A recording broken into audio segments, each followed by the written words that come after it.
లలిత jewellers వారి double ధమాకా offer. అన్ని బంగారు నగలపై తరుగులో 1% తగ్గింపు. పాత బంగారు నగల ఎక్స్చేంజ్ పై గ్రాముకు 150 రూపాయలు అదనంగా పొందండి.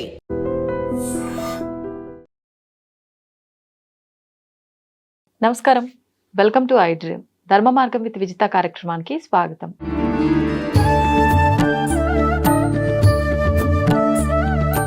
నమస్కారం అండి. నమస్కారం. మనకి శ్రావణ మాసం ప్రారంభం కాబోతోంది మరికొద్ది రోజుల్లో. చాలా మందిలో అంటే శ్రావణ మాసం విశిష్టత మాట్లాడుకునే పోయే ముందు అసలు ముందు ఇల్లు ఎప్పుడు శుభ్రం చేసుకోవాలనే సందేహం చాలా మందిలో ఉంది. అంటే అమావాస్య తర్వాత నుంచి శ్రావణ మాసం, మరి అమావాస్య రోజు ఇల్లు శుభ్రం చేయొచ్చా? అంటే ఈసారి బుధవారం వస్తుంది అని అన్నారు అమావాస్య అంటే ముందు రోజు మంగళవారం ఇల్లు శుభ్రం చేయకూడదు.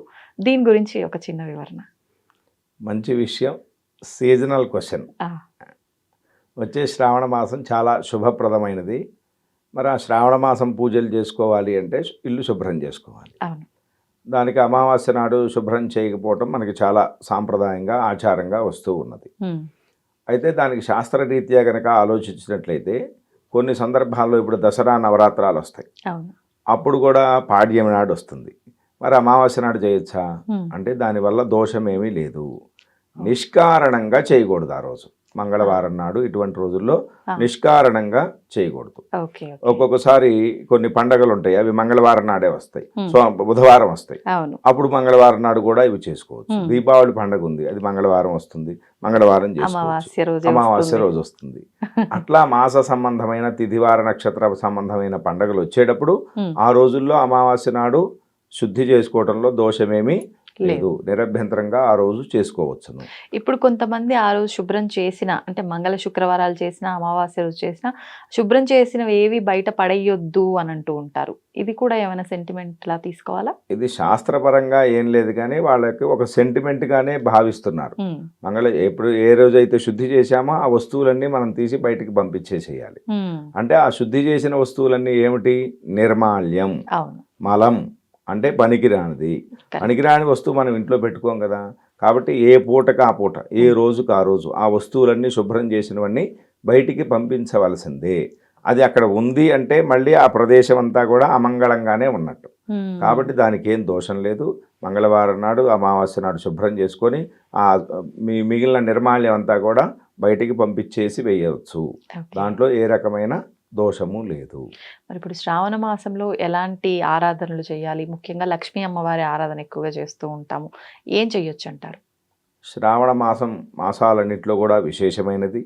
మరి ఈ మాసంలో ముఖ్యంగా వచ్చేది శ్రావణ మంగళ గౌరీ వ్రతములు. మంగళవారం నాడు పెళ్ళైనటువంటి ఆడపిల్లలు మంగళ గౌరీ దేవిని ఆరాధన చేస్తారు. దానివల్ల దీర్ఘ సౌమంగళ్యత్వము, సత్సంతాన ప్రాప్తి, 2 రకాలైనటువంటి ప్రయోజనములు కలుగుతాయి. ఈ వ్రతం 5 సంవత్సరాల పాటు చేస్తారు.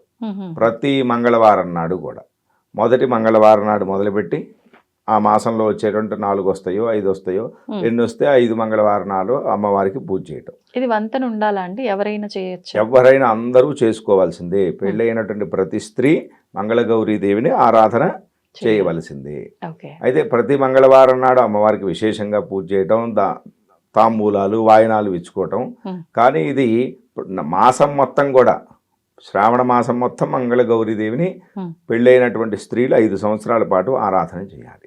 ఇది మంగళ గౌరీ వ్రతం అంటారు.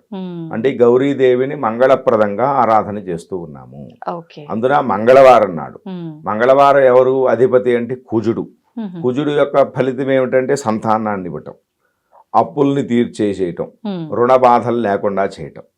కాబట్టి ఇటువంటి ప్రయోజనాల కోసం సర్వమంగళ అయినటువంటి గౌరీదేవిని కనుక ఆరాధన చేసినట్లయితే సర్వమంగళాలు కూడా చేకూరుతాయి. అందుకనే మంగళవారం నాడు ఈ గౌరీదేవిని ప్రతి స్త్రీ పెళ్ళైనటువంటి స్త్రీలందరూ 5 సంవత్సరాల పాటు ఈ వ్రతాన్ని చేసుకోవాలి. అట్లాగే ఈ వ్రతాన్ని చేసేటువంటి సందర్భంలో భర్తతో కూడి వ్రతం చేసుకోవటం అనేది చాలా ఉత్తమమైనది. చాలా మంది ఒకళ్ళే కూర్చొని చేస్తారు. కానీ భర్త ఇంట్లో ఉంటే ఏదైనా ఉద్యోగరీత్యా ఏదైనా ఎక్కడుండో వెళ్లాల్సి వస్తే ఏమో కానీ, లేకపోతే ఇద్దరూ కూర్చొని వ్రతం చేసుకోవటం ఉత్తమోత్తమం.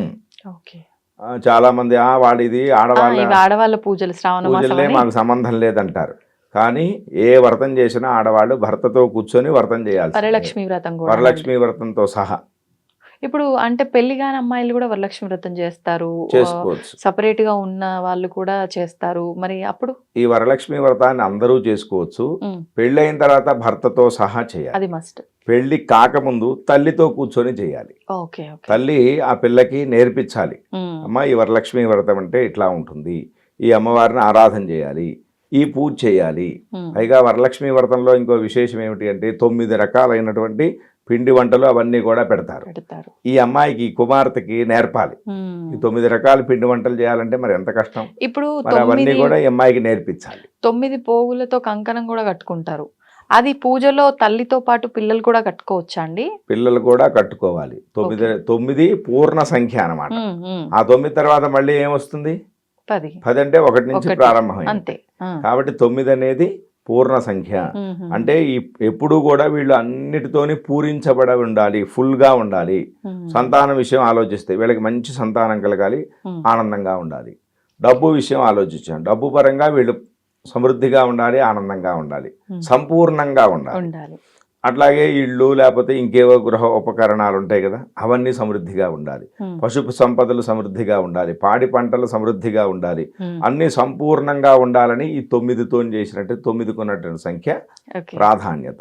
ఉమ్, భద్రామి దక్షిణే హస్తే నవసూత్ర శుభప్రదం అని ఆ మంత్రం చెప్పి కట్టుకుంటారు. ఈ కుడి 9 చేతికేనా పోగులతో కుడి చేతికే కట్టుకోవాలి. ఉమ్.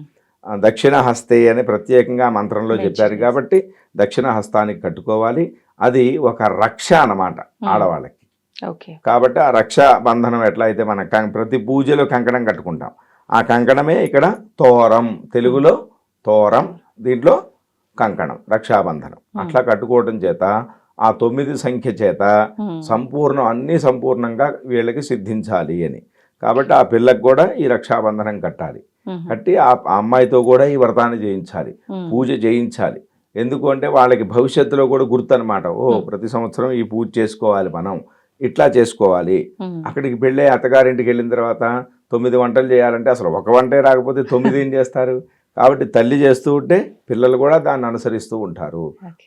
మా అమ్మ మా ఇంట్లో ఇట్లా ఇలా చేసేది, చేసేవారు. కాబట్టి నేను కూడా ఇప్పుడు ఇక్కడ చేయాలి ఉమ్, అంటూ వాళ్ళకు ఒక సిగ్నల్ అనమాట వాళ్ళకి. ఉమ్. కాబట్టి అట్లా కుమార్తెతో, కూతురుతో కూర్చొని ఈ వ్రతం చేసుకోవటం ఉత్తమం. తల్లితో కూర్చొని వ్రతం చేసుకోవాలి. పెళ్ళైన తర్వాత భర్త కూడా ఉండి ఇద్దరు కలిసి కూర్చొని వ్రతం చేయటం ఉత్తమం. ఉమ్. కానీ మనకి మాత్రం సాంప్రదాయంలో మాత్రం ఒకళ్ళే కూర్చొని చేస్తూ ఉంటారు. అవును. హాయిగా ఆయన గేమ్ ఆడుకుంటూ ఉంటాడు. కానీ అది సరైంది కాదు. ఇద్దరు కూర్చొని వరలక్ష్మీదేవిని ఆరాధన చేయడానికి అందరూ అర్హులే. ఉమ్. కాకపోతే వాళ్ళకి ఎక్కువ ప్రాధాన్యత ఇవ్వటం పూజలో, వీళ్ళు పక్కన కూర్చొని అమ్మవారిని ఆరాధన చేయటం, ఇద్దరు కలిసి కూర్చొని పూజ చేయాలి. ధన్యవాదాలండి. శుభమస్తు.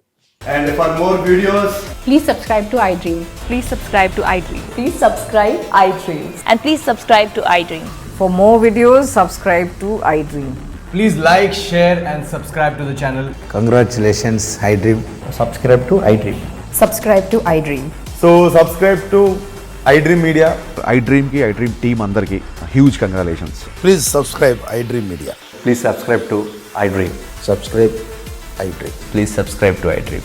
iDream అంటే నా కళల ఛానల్ను సబ్స్క్రైబ్ చేసుకున్న నోరు తిరుగుతలేదు, మీరైతే గంట గుర్తు కొట్టండి. For more such videos, please subscribe to iDream.